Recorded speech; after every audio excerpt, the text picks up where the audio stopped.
बुलाते हो जी, आप शुभता को निमंत्रण देते हो। आजकल एक द सीक्रेट बुक बड़ी फेमस है पूरे वर्ल्ड में। वो कहता है कि जो आप चाहोगे सो हो जाएगा। अगर आप साइकिल पे ताला लगा के बार बार खींच खींच के उसको देखोगे, क्योंकि आपको शक है कि मेरी साइकिल चोरी ना हो जाए, तो फिर पक्का है कि ये चोरी होगी ही। आपने निमंत्रण दे दिया है चोरों को। और तुलसी बाबा ने बहुत साधारण रूप से, वो इतनी मोटी किताब छपी है पर बाबा ने तो एक चौपाई में कह दिया। उन्होंने क्या कहा? जो इच्छा करियो मन माही, जो इच्छा करियो मन माही, हरि प्रसाद कछु दुर्लभ। और आप ये जान लो कि अभी 2013 में 2014 में आया था ना, केदार घाटी में फ्लड आया था, इतना जबरदस्त जलजला, और जाने कितने भक्त जो हैं उनका उस पानी में बह गए थे। तो राजस्थान के एक विजेंद्र राठौर थे, उनकी पत्नी थी लीला। तो उन्होंने कहा कि, पत्नी ने कहा अपने पति को कि मुझे केदारनाथ यात्रा की बहुत इच्छा है मन में, केदारनाथ की यात्रा। और पति ने एक ट्रैवलिंग एजेंसी से बातचीत की, उनका तय हो गया। वहाँ एक उन्होंने लॉज में अपना कमरा भी बुक करवाया। वो अपनी पत्नी की इच्छा पूरी करने के लिए केदार में लेकर गए उनको। भगवान के दर्शन हुए, उसके बाद वो उस होटल में रुके हुए थे जहाँ, तो ये थोड़ी दूर के लिए निकल गए कहीं, और वो भयंकर जलजला ऊपर से जो है ताल फूट गया, और जला पलावन प्रलय थी वो प्रलय। एक एक स्त्री ने अपने पति को, पत्नी को, पुत्र को, देवर को, ताऊ को, चाचा, यानी एक एक स्त्री ने 7 पुरुषों को खोया था। जो उत्तराखंड के लोग थे, जो वहाँ दुकानें चलाते थे और सवारियों की सेवा करते थे, वो एक एक स्त्री पागल हो गई थी। मैंने बहुत समय बिताया जब मैं सारे अपने बच्चे जो वात्सल्य ग्राम के, उनको लेकर गई थी घुमाने हिमाचल प्रदेश, शिमला में। बच्चे बाहर घूमने जाते हैं, हम तो कमरे में ही रहते हैं। मैंने न्यूज़ जब देखी तो ऐसा हृदय मेरा वो हुआ कि मैं सबको छोड़ के उत्तराखंड चली गई थी। उस पहाड़ कैसे टूट रहे थे, गिर रहे थे, पूरे के पूरे पर्वत सरक रहे थे। सामने गाड़ी में ऊपर से आके आफत, यानी नीचे पूरा भूकंप, ऊपर से आसमान बरस रहा है, सड़कें नष्ट हो गई।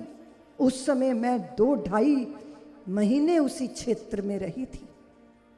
मैंने देखा अपनी आंखों से कि क्या था वो दृश्य। ये जो पति थे, पति बच गए, लेकिन जब ये लौटे वापस, तब तक तो जहां रुके थे वो पूरी की पूरी बिल्डिंग पानी में बह गई थी। ये राठौर को ये स्वीकार नहीं था कि मेरी पत्नी पानी में बह गई। बह नहीं सकती मेरी पत्नी मर नहीं सकती, मेरी पत्नी जीवित है। आप सोच लो, उस पति ने 1000 गांव में अपनी पत्नी को ढूंढा। 1000 गांव, सोच सकते हो निष्ठा किसे कहते हैं। सरकार ने घोषित कर दिया कि लीला मर चुकी है और मुआवजा ले लो, जो जो मरे हैं उनका मुआवजा मिल रहा था। तो पति ने कहा मुझे नहीं चाहिए मुआवजा, मेरी पत्नी मरी नहीं है, वो है, वो मिलेगी। 1000 गांव में स्वयं जाके अपनी पत्नी को ढूंढना, कल्पना करो, कल्पना करो, कैसी दृढ़ता, कैसी निष्ठा, कैसा भरोसा श्री हरि पर कि मेरी पत्नी मरी नहीं सकती, मेरी पत्नी मरी नहीं सकती। और ये ढूंढाई चली 19 महीने। सोचिए 19 महीने के बाद भी उसका अन्वेषण जारी था। और वो उत्तराखंड के एक गांव में गए, सबको अपनी पत्नी की फोटो दिखाते थे, ये मेरी पत्नी, ये मेरी पत्नी, देखा है देखा। एक गांव में एक ने कहा ये तो हमारे गांव में पागलों की तरह घूमती रहती है, वो उस चौराहे पर। और जैसे ही उन्होंने अपनी पत्नी को देखा, उसे स्मृति नहीं थी, वो दौड़ के अपने पत्नी का हाथ पकड़ के बच्चे की तरह रोते रहे। पर जो आंखें पत्नी को देखने के लिए तरस रही थीं, और जिस पत्नी की आंखों में पति के प्रति प्यार भरा रहता था, वो पहचान ही नहीं रही अपने पति को। ऐसे उठा लिया गोद में जैसे बच्चे को उठा के लाते हैं। कल्पना कीजिए 19 महीने बाद, लेकिन उस पति की निष्ठा को देखिए, जो कहता था वो मरी नहीं है। ईश्वर ने कहा कि तेरी इतनी दृढ़ता है तो मैं उसे जीवित रखूंगा, मैं उसकी रक्षा करूंगा। इससे बढ़कर इसे निष्ठा बोलते हैं, इसे भरोसा बोलते हैं। और जो भरोसा करते हैं ना, उनका बाल भी बांका नहीं होता। और जिनको अपनी बुद्धि पे भरोसा है, अपनी बुद्धि नहीं, अपनी निष्ठा पे भरोसा रखो, अपने प्रेम पे भरोसा रखो, अपनी प्रीत पे भरोसा रखो। और जब पति पत्नी अग्नि की साक्षी में बन जाओ, तब कैसा होना चाहिए? वो पति पत्नी देखने लायक हैं। धीरे धीरे धीरे वो संतुलित हुई, बच्चों को पहचाना, पति को पहचाना। मैं सोचती हूँ आज के युग में ऐसा जोड़ा, हा? पति की ऐसी निष्ठा, 19 साल तो अरे क्या 19 दिन में लोग भरोसा खो देते हैं। और विजेंद्र राठौर ने 19 महीने तक अपने भरोसे को जीवित रखा और फिर पत्नी को जीवित पाया।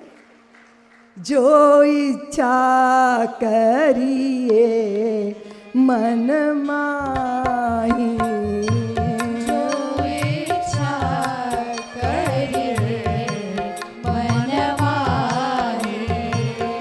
हरि प्रसाद कछु दुर्लभ, हरि प्रसाद कछु दुर्लभ। और देखो बंधुओं और भगनियों, बात सुनो, कोरोना ने तो बड़े दुख दिए हैं ना, बड़े दुख दिए। कितने लोग, कैसी विपदा आई भारत पर, क्या विश्व पर आई, वैश्विक विपदा थी ये। 3 दिन से भूखा था, 3 दिन से भूखा, सवारी नहीं कोई मिल रही थी, शरीर तप रहा था, बुखार से तप रहा था शरीर, हड्डी हड्डी में दर्द हो रहा था।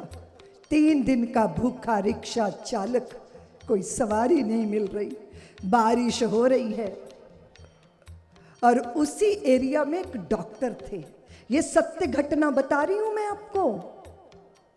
पत्नी चली गई अपनी सहेली के यहाँ, उनकी तबीयत घबराई, उन्हें लगा कि मुझे दवाई चाहिए तो लेने जाना पड़ेगा मेडिकल अस्पताल में, वहाँ मेडिकल कोई दुकान होगी पास में ही।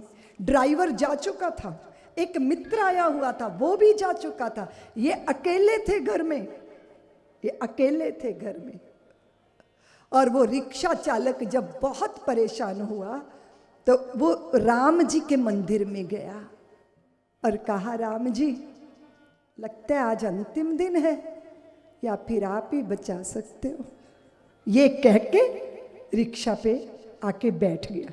और इन्हें दवाई की जरूरत थी, ये अपने घर से निकले, ड्राइवर जा चुका था, नहीं तो गाड़ी में जाते।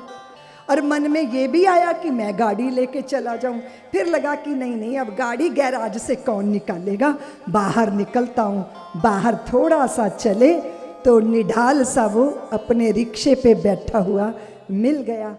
तो ये बोले कि चलोगे, वो बोला हाँ चलूँगा। बुखार है, शरीर दर्द है, पर चलूँगा, आप कुछ दोगे, उससे कुछ व्यवस्था बनाऊंगा। ये कुछ नहीं बोले, उसके रिक्शा पे बैठ गए और फिर वो मेडिकल स्टोर में गए। उन्होंने अपनी भी दवाई ली, इसकी भी दवाई ली, और फिर दवाई लेने के बाद ये एक होटल में गए, छोले भटूरे गरम गरम उस रिक्शा वाले के लिए पैक करवाए, और फिर आके रिक्शा पे उसको दवाई दी और कहा कि सुबह शाम एक एक गोली खाना, भूख लगी होगी पहले भोजन करना, और ये तेरे लिए मैं छोले भटूरे लाया हूँ। रिक्शे वाले की आंखों से आंसू का प्रवाह हुआ। उसने कहा कि 2 दिन पहले मुझे छोले भटूरे खाने की इच्छा हुई थी, 3 दिन से भोजन नहीं मिला था। सिर्फ राम जी को इतना ही कहा था कि राम जी चाहो तो बचा लो, और राम जी ने मेरी सुन ली। क्या है ये? जो इच्छा करिए मन मान। सोचिए, विचार कीजिए, उस व्यक्ति को क्यों परेशानी हुई? अगर उसे शरीर में कुछ तकलीफ ना होती तो वो बाहर ही ना निकलता। राम जी ने कहा कि तेरे पेट में दर्द कर रहा हूं, तेरे लिए नहीं, मुझे मेरे दूसरे भक्त के दर्द का निवारण करना है, उससे तुझे मिलाना है। इसे संयोग बोलते हैं, इसे कृपा बोलते हैं, इसे प्रसाद बोलते हैं। इसलिए द्वंद्वों में नहीं रहना चाहिए। हो नहीं होना, हमारी तो किस्मत ही ऐसी है, तो फूटी हुई है, हमें तो कोई प्यार ही नहीं करता। ऐसे ही बोलते रहते हो, ऐसे नहीं कभी बोलना चाहिए। कहो मैं आनंदित हूँ, मैं प्रसन्न हूँ, मेरे ठाकुर मेरे साथ हैं, और मैं जहाँ भी हूँ अपने प्रभु की नजरों में हूँ, इसलिए वो कभी मेरा अनुचित नहीं कर सकते, वो मेरा कुछ बिगाड़ नहीं सकते। सब्सक्राइब करें साध्वी ऋतंभरा जी के YouTube चैनल को, और हमारी वीडियोस को सबसे पहले देखने के लिए बेल आइकन को दबाना ना भूलें।